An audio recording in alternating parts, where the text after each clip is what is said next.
Matthew 13:24 to 30. Nagsalaysay muli si Jesus sa kanila ng isa pang talinghaga. Sinabi niya, ang kaharian ng langit ay katulad ng isang taong naghasik ng mabuting binhi sa kanyang bukid. Isang gabi, habang natutulog ang mga tao, dumating ang kanyang kaaway. Naghasik ng mapanirang damo sa triguhan at saka umalis. Nang tumubo at magbunga ang trigo, lumitaw din ang mapanirang damo. Kaya't pumunta ang mga utusan sa may-ari ng bukid at nagtanong, hindi po ba mabuting binhi lamang ang inihasik ninyo sa inyong bukid? Bakit po may damo ngayon? Sumagot siya, isang kaaway ang may kagagawa nito. Tinanong siya ng mga utusan, bubunutin po ba namin ang mga damo? Huwag, baka mabunot pati ang mga trigo, sagot niya. Hayaan na lamang ninyong lumago kapwa ang damo at ang trigo hanggang sa anihan. Sa pag-aani, sasabihin ko sa mga tagapag-ani, ipunin muna ninyo ang mga damo at inyong pagbigkis-bigkisin at saka sunugin. Pagkatapos, ipunin naman ninyo ang mga trigo sa aking kamalig. Isang kwento na napakalinaw ng leksyon na may magandang katuruan para sa atin na sinambit ni Jesus noon na hanggang ngayon ay may mga gininto ang butil pa rin ng karunungan. Ang pamagat ng ating pag-aaral, weeds pala, damo lang pala. Ano ang mga main ideas dito sa ating binasang kwento? That for a while, the undesirable is allowed to coexist with the desirable. The bad is allowed to coexist with the good. But time will come when the bad will be identified, isolated, and burned. Now apply this to anything and everything. Sa biglang tingin, nakakalito kung alin ang mabuti at alin ang masama, alin ang kaibig-ibig at hindi kaibig-ibig, alin ang dapat na nandyan at alin ang dapat ay wala dyan. Sa biglang tingin, magkakasama sila, madali tayong malito. At sa teaching ni Jesus, magkakasama ang mga mabubuti at hindi mabuti sa isang lugar, sa isang oras, sa isang panahon. Kaya dapat meron tayong mata para makilala natin kung alin ang mabuti para sa atin at alin ang hindi. Many things will be thrown away in time. Napakalinaw niyang itinuro yan. Many things will be burned in the end. So know weeds from wheat. Kilalanin ang mga damo mula sa tunay na tanim. Sa example nila, trigo, sa atin naman palay o anumang namumungang bagay na kailangan natin sa buhay na tinutubuan ng mga damo sa pagitan. Sinisiksikan ng mga damo na sasamahan ng mga damo. Do not invest in weeds, in what is destined for destruction, in what will be thrown away as refuse. Sa buhay, meron tayong limitadong oras, limitadong lakas, limitadong resources. Huwag natin itong ipamuhunan sa mga bagay na dapat ay nakikilala nating walang mabuting pupuntahan. Huwag nating sayangin ang ating panahon, ang ating oras, ang ating lakas, ang ating pananalapi, ang ating mga resources sa mga bagay na hindi mabuti. Kasi darating ang panahon, kahit nandyan yan ngayon, yan ay ihihiwalay at susunugin, itatapon. Pag ang ating pagmamahal, ang ating lakas, oras, ay itinaya natin sa mga bagay na nakatakdang lilipulin, masasayang ang lahat ng ating mga lakas, lahat ng ating mga kakayanan. Madadamay pa tayo. Search the Gospels. Dahil pwede natin i-apply yan sa mga katuroan sa Bible. What are voided, thrown away, burned in the Jesus stories and Jesus lessons? Marami. Sa mga kwento niya, for instance, susunugin, itatapon, babaliwalain ang fruitless trees, mga puno na walang bunga. Matthew 3:10. Ngayon pa lamang ay nakahanda na ang palakol sa ugat ng mga punong kahoy. Ang bawat punong hindi mabuti ang bunga ay puputulin at itatapon sa apoy. So identify equivalents in life, pursuits, investments na hindi mabuti, papalakulin yan, itatapon. What are to be voided and burned? To be thrown away in the Jesus stories, tasteless salt. Matthew 5:13. Kayo ang asin ng sanlibutan. Ngunit kung ang asin ay mawala ng alat, paano pa itong mapapaalat muli? Hindi ba wala na itong kabuluhan, kundi ang itapon at tapakan ng mga tao? So ano ang mga asin-asin sa buhay natin na wala ng lasa, matabang na? mga relasyon na matabang, mga sigla na matabang, mga paninindigan na tumabang. Identify equivalence in life, in pursuits, in investments, so that you will not let your salt become tasteless. Kasi pag naging tasteless ang ating project, naging tasteless ang ating effort, naging tasteless ang ating talent, ang ating energy, yan ay matatapon lang sa tapakan, sa daanan ng mga tao. Magiging panambak. What else are to be thrown away or burned in the Jesus stories? Body parts causing people to sin. Matthew 5:29, kung ang kanang mata mo ay nagiging sanhi ng iyong pagkakasala, dukutin mo ito at itapon. Mabuti pang mawalan ka ng isang bahagi ng iyong katawan kaysa ang buo mong katawan ay itapon sa impyerno. So identify equivalence in life. Siyempre mga talinghaga ito, hindi naman talaga mata na literal yan, hindi kamay na puputulin, hindi paa. Pero what are its equivalence in life, in pursuits, in investments, in activities? Marami tayong mga activities ganyan. Walang saysay, puputulin din in the end. Mga estudyante naglalakwatsa, wala namang credit sa kanila yung kanilang paglalakwatsa. Hindi nagsasabit ng mga assignment. Mga nagtatrabahong panay ang petics, panay ang lakwatsa, hindi nagtatrabaho. Pagka inassess yung kanilang work, yung kanilang performance, itatapon. Yung mga oras na yun na sinayang nila sa mga walang kwentang paglalakwatsa o kaya ay mga trabahong mali-mali. Marami tayong ginagawa na dapat ay puputulin sa pagdating ng panahon. So mabuti pa, huwag na lang natin gawin. Sayang ang investment natin. What are to be voided, thrown away, burned in the Jesus stories? The wicked, ang masasama. Matthew 13:49-50. Gayon din ang mangyayari sa katapusan ng daigdig. Darating ang mga anghel, ihihiwalay ang masasama sa mga matuwid, at ihahagis ang masasama sa naglalagablab na apoy. Do'y mananangis sila at magngangalit ang kanilang mga ngipin. Whether you want to read this literally or as a figure of speech, as symbolic language, the ending is the same. You should identify equivalence in life, in associations, in deeds. Because at judgment, what will be voided, thrown away, burned, are the things enumerated above. Meanwhile, the plants and weeds, meaning the essential and non-essential, the good and the ungood, or the bad, confusingly exist side by side, as we've already said.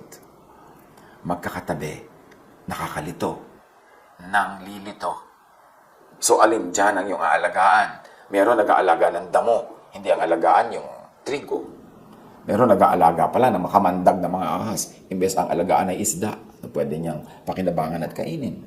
Observe. Learn. No plants from weeds. No friends from enemies. No good workers from bad workers. No good employers from bad employers. Para ang lahat ng yan ay maiwasan nating maging bahagi ng ating buhay. No essentials from non-essentials. Ano ba sa pinag-uubusan natin ang ating time, talent, and treasure ang talagang mahalaga at yung iba wala namang kakwenta-kwenta. Nag-uubos ng ubod ng daming oras for instance sa mga games na hindi naman pinagkakakitaan, na hindi naman napapakinabangan. Nasasayang ang oras, imbes magtanim, magtrabaho, may magawang mga tama para may anihin. No good from the ungood or the bad. You have to know them because they both confusingly exist side by side. Yan ang mga options natin every day. Good or ungood. Productive or unproductive. Damo o trigo. May pakinabang o wala. Susunugin pagdating ng panahon o aanihin at itatago sa mga lalagyan ng pagkain. Kapakipakinabang at hindi kapakipakinabang. Bakit kailangang maaga pa lang ay makapili na tayo niyan? Kasi limitado ang oras natin sa mundong ito. Pag may sinayang kung araw, linggo, buwan, taon, sa walang kwentang activity, sa activity na pupunta lang pala sa wala, sa activity na susunugin lang pala at walang kabunga-bunga, eh di sayang ang buhay mo. Kaya dapat mag-observe, manuri. Huwag sakay ng sakay sa bawat biyahe kasi may mga biyaheng pahulog sa bangin. Merong papunta sa maganda. Huwag paniwala ng paniwala sa lahat ng nanliligaw at lahat ng pag-ibig na iniaalok. Kasi merong papunta sa kapahamakan at may papunta naman sa kaligayahan. Kailangan mapagmatiyag. Mapag-isip. Hindi pa dalos-dalos. Hindi nagpapadala sa basta damdamin na lang. Kailangan mapanalanginin at nakikinig sa payo ng marurunong. Tama at maling mabuti at masamang katuruan, gawain, choices, tao are here with us side by side. Matthew 7:17, mabuti ang bunga ng mabuting puno, subalit masama ang bunga ng masamang puno. So kilalanin ang lahat sa pamamagitan ng pagtingin sa bunga. Kilalanin ang lahat sa bunga, hindi sa dahon, hindi sa ugat, hindi sa puno. Bunga. Ano ba ang bunga? So ang ginagawa ng isang tao, maganda ba ang bunga? O tatay ka, sugal ka ng sugal. Anong bunga? Pangit. Nauubusan ka ng pambigay sa pamilya mo, pambili ng pagkain, pambayad ng mga bills, pang-enroll sa school. So pangit ang bunga. So dapat huwag mong itanim yung puno na yan. Tigilan mo na kaalaga ang puno na yan. Lakwatsero ka, tamad, palusot. Anong bunga? Lagi ka natatanggal sa trabaho. Lagi kang napapagalitan. Lagi ka nade-demote. Pangit ang bunga. So tigilan mo yan. Tanim na yan. Walang kwenta. 1 Corinthians 15:33, huwag kayong paloloko. Ang masasamang kasama ay nakasisira ng magagandang ugali. So mamili pati ng kasama, ng kaibigan, ng papakinggan, ng ka-chat, ng ka-text, ng ka-FaceTime. Kasi napakaraming napahamak, kakakausap sa mga ganyan. Hindi pala mapagkakatiwalaan, mapagsamantala pala. Pero kasama ng mga mapagkakatiwalaan, ng mga hindi mapagsamantala, tulad ng magkakasama ang trigo at damo. Kailangan manuri lagi. Do not waste your time, effort, and life on weeds, on what is not plant that will yield beautiful fruits for your life. Now, lahat ng ito apply sa religious life. Ganyan din kasi sa religious life. Maraming mga relihiyones, tabi-tabi, nandyan lahat. Maraming pintong pwedeng pasukin. Maraming doktrinang pwedeng sundin. Maraming katuroang pwedeng pag-alayan ng buhay. Pero lahat ba yan talaga kapaki-pakinabang? Lahat ba talaga may magandang bunga? Lahat ba talaga maganda ang kakauwian? Apply sa religious life. Kasi marami talagang paniniwala, maraming mga gawain, mukhang pare-pareho lang. Pero may mabuti at masamang katuruan. May mabuti at masamang gawain. Do not waste your time, your effort, your life on what is not planned, on what is not of Jesus, on what is not Jesusness. Iisa lang ang buhay mo. Ang dami-dami mong oras na uubusin sa religious teaching, sa religious activity. Tiyakin mo na yung iyong sinusundan, pinapakinggan, ipinaglalaban, pinapanindigan, ginagastusan ng time, talent, and treasure, ay talagang turo ni Jesus. Kasi baka naman nasa isa kang parang Christian group pagkatapos ang itinuturo sa loob, Pharisees. Puro mga law, puro mga bawal, puro mga law of Moses na winasak na ni Jesus para tayo palayain at para tayo bigyan ng bagong buhay na hindi guilty kasi forgiven, hindi guilty kasi wala na yung law that makes us guilty, pero napakaraming mga tinatawag na Christian pursuits, Christian teachings, Christian activities, ang totoong laman ay Moses-ness, Pharisee-ness, law, legalism, na ang ending, lagi kang guilty, lagi kang masama, lagi kang natatakot, lagi kang paparusahan. Paano mo ma-enjoy yung peace and rest na pangako ni Jesus? So make sure na sa lahat ng ating ginagawa, hindi tayo nalilito. Kasi kasama ng Jesusness, nung trigo, yung mga Mosesness, yung mga Pharisee-ness, yung mga legalism, yung mga sectarianism, yung mga congregationalism na un-Jesus. Although, of course, meron naman mga sectarianisms and congregationalisms and teachings na maka-Jesus. Kaya dapat nanunuri ka kasi hindi ko may konting maka-Jesus dyan, lahat maka-Jesus na, maniniwala ka na, lululunin mo na lahat. Kailangan salain sa Jesus filter ang lahat ng mga katuruan para hindi masayang ang oras mo sa relihiyon. Hindi masayang ang oras mo na hindi ka naman pala nag-grow into Jesusness, but you're growing into Pharisee-ness. John 14:6, sumagot si Jesus, ako ang daan, ang katotohanan, at ang buhay. Nang ibig sabihin ay, hindi sila, kundi ako. Walang makapupunta sa Ama, kundi sa pamamagitan ko. Huwag dumaan sa mga katabing pinto. Tandaan natin yan. Narito ang pinto ni Jesus. Pero maraming dyan nakalagay Christian Door 2, Christian Door 3, Christian Door 4. Pero pagpasok mo sa loob, hindi pala Jesus ang laman. Ang laman pala, Pharisees. Marami kasi, akala mo, Jesus na Jesus sa labas eh. Pero pag pumasok ka, hindi, ang liit-liit ng Jesus doon. Ang malaki yung Pharisee. Puro pang-uusig, puro batas, puro bawal, puro guilt, puro fear. Kabaligtaran ng turo ni Jesus. So yung trigo, nahaluan ng maraming damo. Tiyakin natin na nandun tayo sa trigo at hindi sa damo. Galatians 5:6. Sa mga nakipag-isa na kay Kristo Jesus, hindi na mahalaga kung ang isang tao ay tuli o hindi. Ang mahalaga ay ang pananampalatayang nakikita sa mga gawaing udyo ng pag-ibig. Dito, pinag-aaway-awayan kasi kung dapat magpatuloy ang lahat kahit na hindi ka Jew, na Gentile ka, naging Christian ka, magpapatuloy ka pa ba like a Jew or not? At yan ay pinagpipilitan ng marami noon na Jewish Christians. Pero sabi dito ni Paul, hindi na mahalaga yan. Ang mahalaga, ang ending ng lahat ng katuroan na natatanggap mo, ang ending ng lahat ng katuroan sinusunod mo, ang ending lahat ng ginagawa mo, ibinibigay mo at tinatanggap mo, ay love. Pagka nandun yun, tamang-tama ka na, okay ka na, sakto ka na. Yun ang ibig sabihin. Ngayon, yung tuli na yan, maraming equivalent yan sa buhay.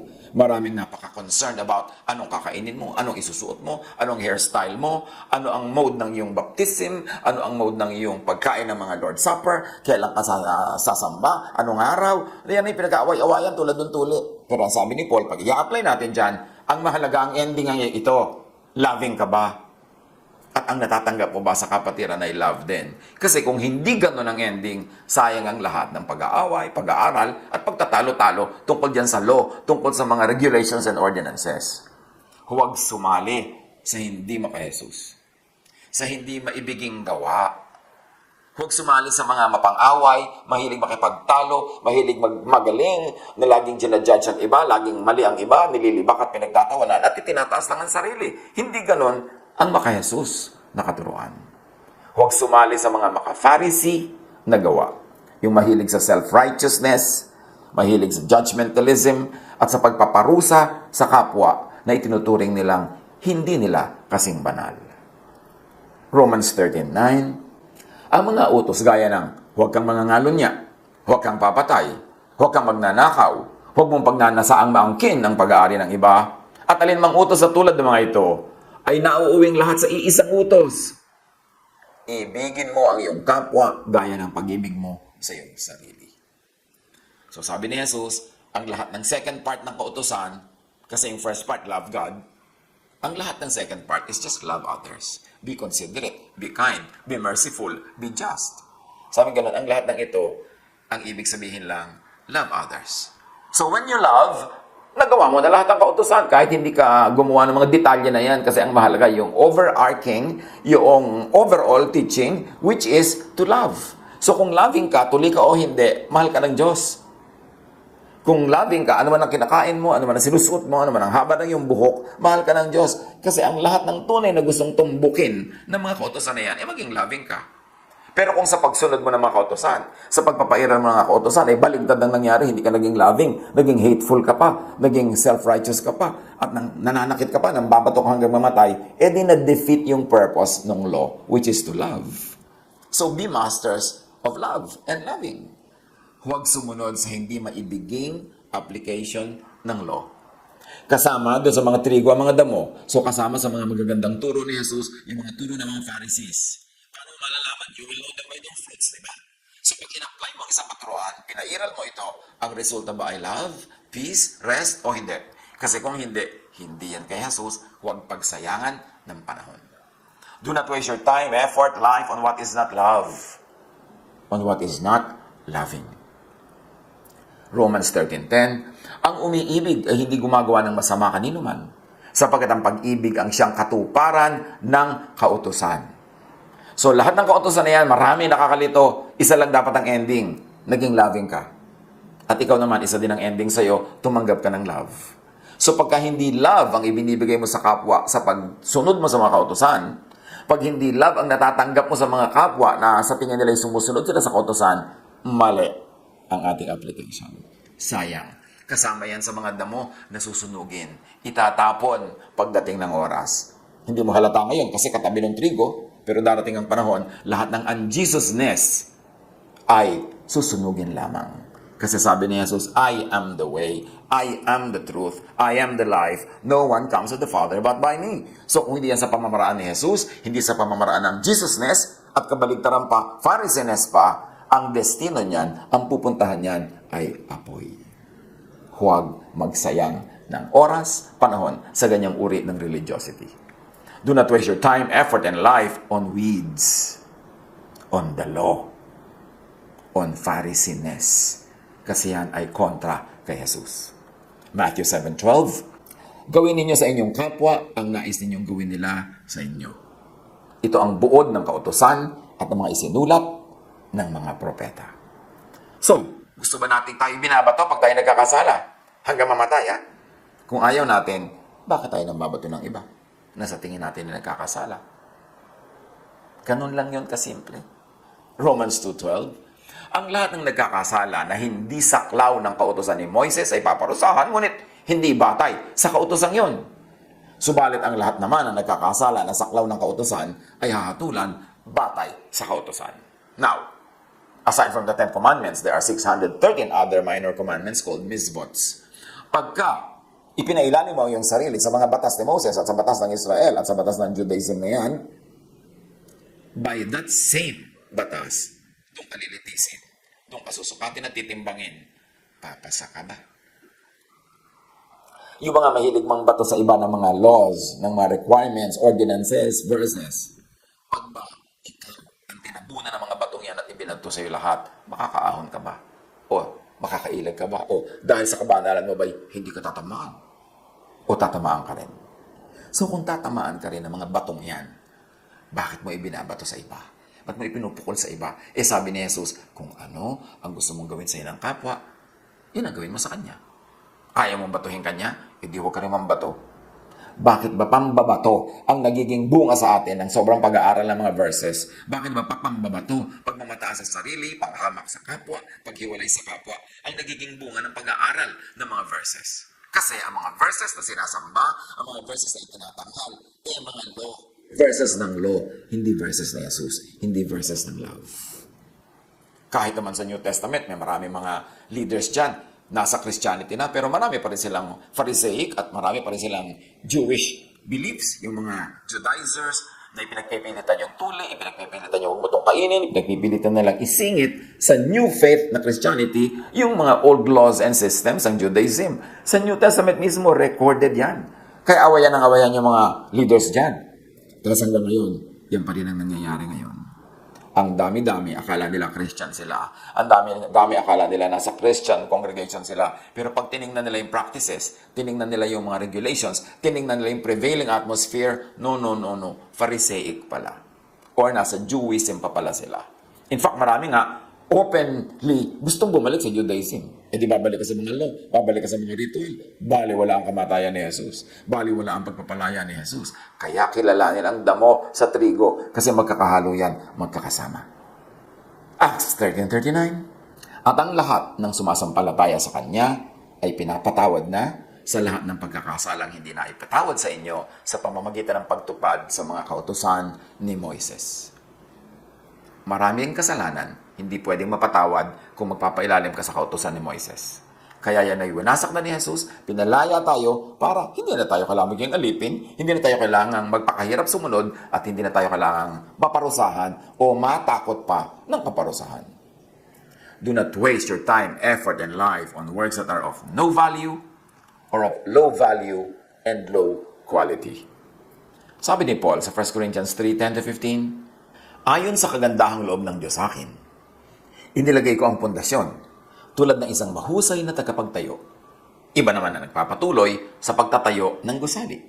Ganito rin ang church building, ganito din ang church planting, ganito din ang pamamalakad ng church. May nanguna, may nagtayo, tulad nito si Paul. Pero may mga kasunod dapat. Ngunit dapat maging maingat ang bawat nagtatayo, sapagkat wala ng ibang pundasyong maaaring ilagay maliban sa nailagay na. Walang iba kundi si Jesucristo. May nagtatayo na gumagamit ng ginto, pilak, o mahalagang bato. Mayroon namang gumagamit ng kahoy, damo, o dayami. Makikilala ang uri ng gawa ng bawat isa sa araw ng paghukom, sapagkat makahayag sa pamamagitan ng apoy kung anong uri ang ginawa ng bawat isa. Kung ang itinayo sa ibabaw ng pundasyon ay hindi masunog, tatanggap ng gantimpala ang nagtayo noon. Ngunit, kung masunog naman, mawawalan siya ng gantimpala. Gayunman, maliligtas siya. Kaya lang, ay para siyang nagdaan sa apoy. In other words, wala siya kadala-dala, natupok din lahat. Huwag sayangin ang oras, pagod, buhay, sa religious weeds lang pala. Meaning, ang dami-dami mong oras sa relihiyon, yung pala yung ginagawa mo nang walang katuturan, walang value sa langit. Susuriin, may value ba ito? Ang pinakamahalagang value kung ang effect, loving. Kung ang method, loving. Huwag sayangin ang friendships, goodwill and pleasures, happiness and satisfaction para sa religious weeds lang pala. Anong ibig sabihin natin? Maraming pagkakaibigan ang nasisira dahil sa relihiyon, dahil sa doktrina. Maraming magandang pakikitungo, pagmamabutihan ang nasisira dahil sa mga katuroan, dahil sa doktrina dyan. At marami ring personal pleasures, ligaya, satisfaction, ang nasasakripisyo dahil sa mga doktrina. Ang tanong, yung doktrina ba galing kay Jesus o galing sa Pharisee?